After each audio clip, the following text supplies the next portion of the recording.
안녕하세요. 거문한농의 어울림교회 임목사입니다. 오늘도 창세기 특강 이어나도록 하겠습니다. 창세기 3, 4장 말씀 이야기라는 제목으로 하나님 말씀을 나누려고 합니다. 부제목은 친히 원수를 갚지 말고 하나님의 진노하심에 맡기라 라는 제목으로 하나님 말씀을 나눌 때 여러분이 성령님을 체험하고 예수님을 만나는 그런 시간이 되기를 간절히 기도드립니다.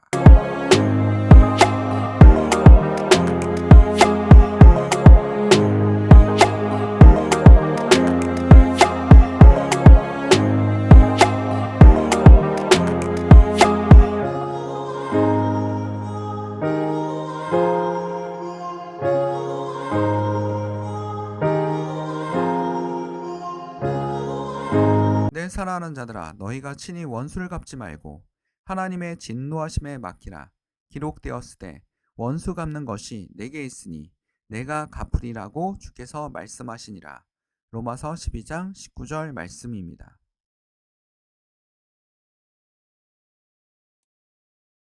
창세기 3, 4장 1절에서 8절입니다. 오늘의 말씀 보면 굉장히 좋은 이야기는 아닙니다. 굉장히 심각한 이야기고, 그리고 범죄가 일어난 이야기죠. 그렇죠? 그리고 그 범죄에 대한 대가로 현대사에서는 있을 수 없는 복수가 일어난 겁니다. 그렇죠? 현대사에서는 복수가 안 되죠. 법에 보면 자구행위 금지의 원칙이라는 게 있는데, 이 원칙으로 인해서 사람이 스스로 법을 이용하지 않고, 법정을 이용하지 않고, 공권력을 이용하지 않고 복수하는 거는 불법이 되는 겁니다. 그러니까 뭐 영화 같은 데 보면 뭐 아버지의 복수를 갚겠어 라는 건 현대사회에서 그냥 불법이 되는 거죠. 창세기 3장 1절에서 8절에 보면 아주 안 좋은 일이 벌어집니다. 딸 디나가 욕을 당했습니다. 강간을 당했죠. 자, 휘족 속에 갔는데 여기 레아가 1절에 보면 야곱이 낳은 딸, 레아가 낳은 딸입니다. 디나가 직속 오빠가 누구냐면 바로 레위라든지 그 다음에 시몬 이런 사람들이 있는 그쪽의 자녀들입니다. 디나가 그 땅의 딸들을 보러 나갔더니 휘 족속 중 하몰의 아들 그 땅의 추장 세겜이 그를 보고 끌어들여 강간하여 욕되게 하고, 별로 이게 좋은 사람이 아니죠. 뭐 이렇게 연애를 한다든지 그게 아니라 그냥 끌어들여 강간했습니다. 그렇죠? 그리고 뭡니까? 약간 제정신이 아니네요. 그 세겜이라는 애가 그 마음이 깊이 야곱의 딸 디나에게 연연하며 딸 내 아내로 삼고 싶어 이런 게 되는 거죠. 그렇죠? 범죄자가 내 아내로 삼고 싶어 이러면 디나가 좋아하겠습니까? 아주 끔찍한 일이죠. 그렇죠? 그 소녀를 사랑하여 그 마음을 말로 위로하고, 드라마에서 많이 봤던 뭐 그런 약간 그 뭡니까? 또라이 같은 그런 기질을 가지고 있는 사람인 것 같습니다. 그의 아버지가 하몰에 청하여 이르되 이 소녀를 내 아내로 얻게 하여 주소서 하였더라. 하몰이 아들에 대해서 문책하거나 그런 게 없어요. 아버지한테 이런 얘기를 합니다. 아버지가 아들을 데리고 야곱을 찾아옵니다. 야곱 입장에서는 굉장히 황당하겠죠. 그에 대해서 이렇게 성경은 얘기하고 있습니다. 야곱이 그 딸 디나를 그가 더럽다 함을 들었어요. 황당한 거죠. 굉장히 황당합니다. 진짜 말도 안 되는 일이 벌어진 거죠. 야곱이 여기서 기록하지 않았지만 굉장히 기분이 안 좋았을 겁니다. 아들들도 이걸 들었을 때 기분이 굉장히 안 좋다고 했습니다. 자기의 아들들이 들에서 목축함으로 그들이 돌아오기까지 잠잠하였고, 세겜의 아버지 하몰은 야곱에게 말하여 왔으며 야곱의 아들들이 들에서 예의를 듣고 들어와서 그들 모두가 근심하고 심히 노하였다 했죠. 굉장히 기분이 안 좋다라는 겁니다. 당시 상황에도 이 역사적인 2000년 굉장히 오래된 이 역사적 사건에서도 이거 굉장히 안 좋은 일이다라고 생각하고 더 엄격했을 수도 있습니다. 우리보다 굉장히 안 좋았다라는 겁니다. 이는 세겜이 야곱의 딸을 강간하여 이스라엘에게 부끄러운 일을 곧 행하지 못할 일을 행하였습니다. 부끄러운 일을 행했습니다. 부끄러운 일을 했어요. 그리고 그 가지고 욕보였던 거죠. 욕보인 겁니다. 그리고 와서 뭐 용서를 구한다는 얘기가 없어요. 지금 용서를 구하는 게 아니라 딸을 주십시오. 우리 아들이 너무나 좋아합니다. 응? 8절은 하몰이 그들에게 이르되 내 아들 세겜이 마음으로 너의 딸을 연연하여 너무나 하니 원하건대 그를 세겜에게 주어 아내로 삼게 하라 라고 얘기하고 있습니다. 이 시대도 여성의 지위가 그렇게 높지 않았기 때문에 야곱의 결정을 따르는 거죠. 야곱의 결정을 따르는 겁니다. 근데 이 하몰이 야곱에 대한 미안함이 있나? 전혀 없습니다. 전혀 없는 것 같습니다. 여기 9절에 보면 이렇게 얘기하고 있습니다. 마을에 돌아갔어요. 야곱의 아들들이 뭘 원했냐면 디나와 결혼하려면 뭐 해라? 디나와 결혼하려면 할례를 해라. 할례를 해라. 그러면 우리는 왜냐하면 할례를 하지 않는 남자들과 결혼하는 것은 우리 부족엔 수치이다. 굉장히 부끄러운 일이다. 그렇기 때문에 하나님과의 언약을 했기 때문에 할례를 해라 라고 얘기를 하고 있습니다. 그랬더니 돌아가서 이런 얘기를 하죠. 이 세겜이 그러면 그들의 가축과 재산과 그들의 모든 짐승이 우리 소유가 되지 않겠느냐. 응? 얘네들이 이런 얘기를 한다. 우리에게 굉장히 적대적이지 않다. 굉장히 별거 아닌 놈들이다. 뭐 이런 식으로 얘기를 했을 겁니다. 적대적이지 않다라고 성경에 얘기하고 있습니다. 우리를 굉장히 잘 받아주고 있다라고 얘기하고 있습니다. 저쪽도 뭐 마음에서 우러나온 게 아니라 야곱 쪽에서도 웬만하면 좋게 가려고 하는 것 같습니다. 안 좋은 일이 더 이상 벌어지지 않게 뭐 전쟁이 일어난다든지 아들들이 죽는다든지 이런 일이 벌어지지 않게 하기 위해서 최대한 참고 있는 거죠.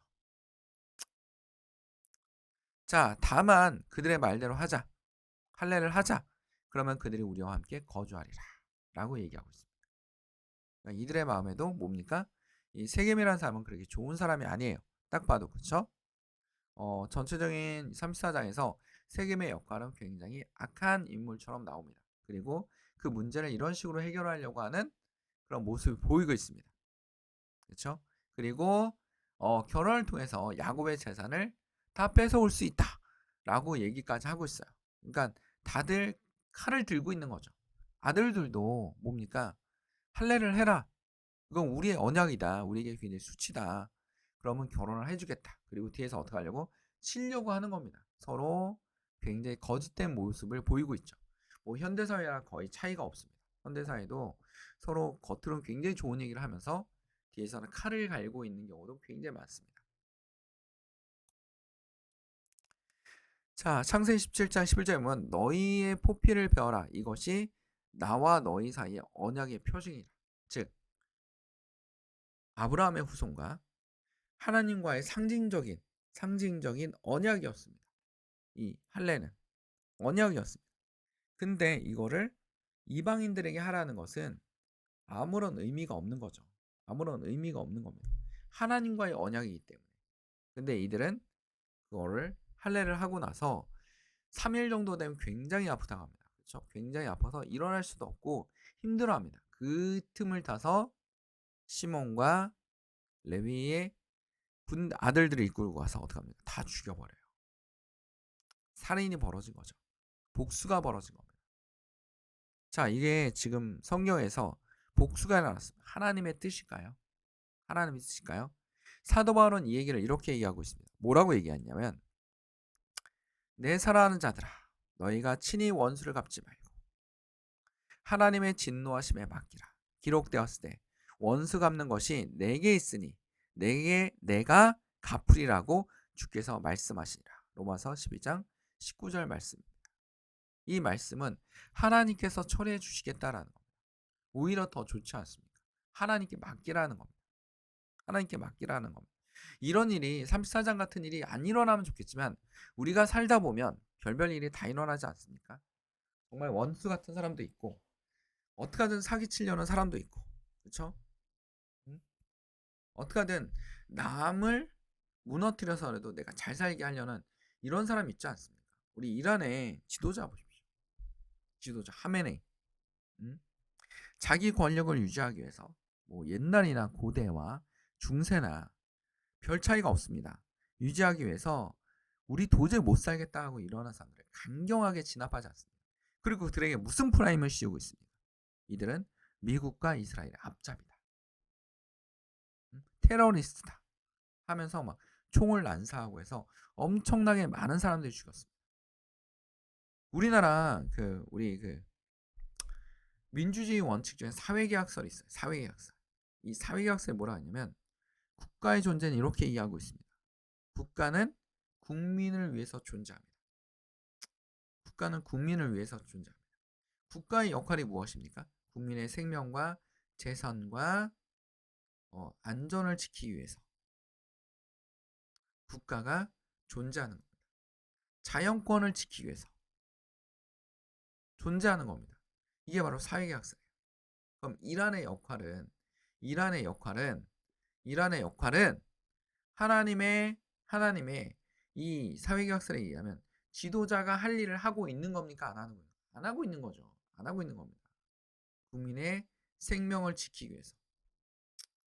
자, 역성혁명이라는 거 들어봤어요. 역성혁명. 바꿀 역자. 성. 왕의 성을 바꾸다라는 겁니다. 왕의 성을 바꾸다라는 거예요. 역성혁명 뭡니까? 왕의 성을 바꾸는 거죠.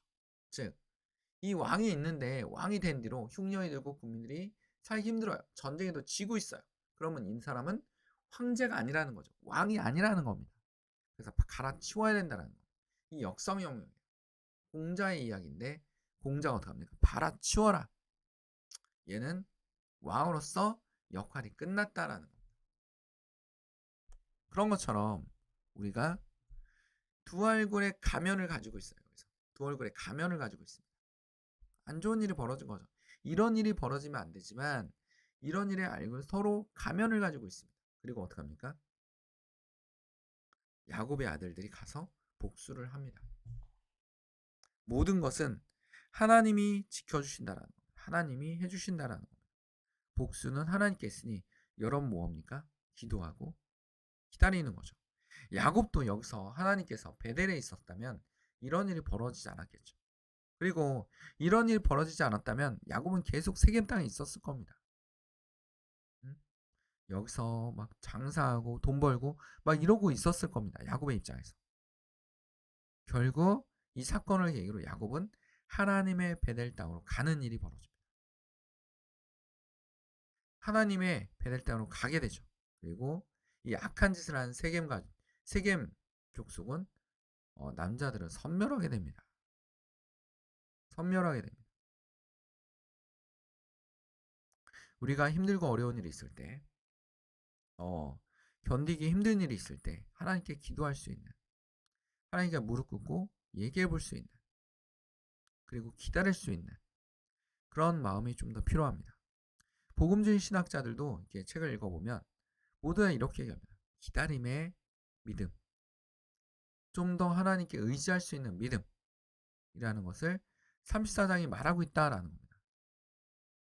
34장의 이 끔찍한 사건은 우리에게 주는 교훈이 있습니다. 하나님을 의지하고 하나님을 따를 수 있는, 그리고 하나님께 맡길 수 있는 그런 믿음을 갖는 주의 성도들이 되기를 간절히 축원드립니다. 오늘 이 말씀을 기억합시다. 내 사랑하는 자들아, 너희가 친히 원수를 갚지 말고 하나님의 진도하심을 맡기라. 기록되었을 때 원수 갚는 것이 내게 있으니 내가 갚으리라. 주께서 말씀하시니라. 로마서 12장 19절 말씀입니다. 이 말씀을 꼭 기억합시다. 기도하겠습니다. 사랑하는 충만하신 하나님 아버지, 주의 말씀을 통하여 우리가 깨닫게 하시고 우리 부족함을 내려놓게 하시고 하나님께 맡기게 하시고 하나님을 의지하며 나아갈 수 있는 주의 성도들이 되게 하여 주시옵소서. 힘들고 어렵고 낙마할 때 주님을 더욱더 의지하게 하시고 주님을 붙잡게 하여 주시옵소서. 악한 영들이 떠나가며 질병이 치료되고 하나님께 감사함으로 식탁 위에 음식이 떨어지지 않게 하여 주시고 주의 성도들 위에 식탁 위에 음식이 떨어지지 않게 하시고 주님께 감사하며 나아갈 수 있는 주의 성도들이 되게 하여 주시옵소서. 이 모든 걸 주님께 맡기오며 예수 그리스도 이름으로 기도드립니다. 아멘. 거물 없는 교회 어울린 교회 말씀 창고였습니다. 하나님께 영광의 박수를 올립니다.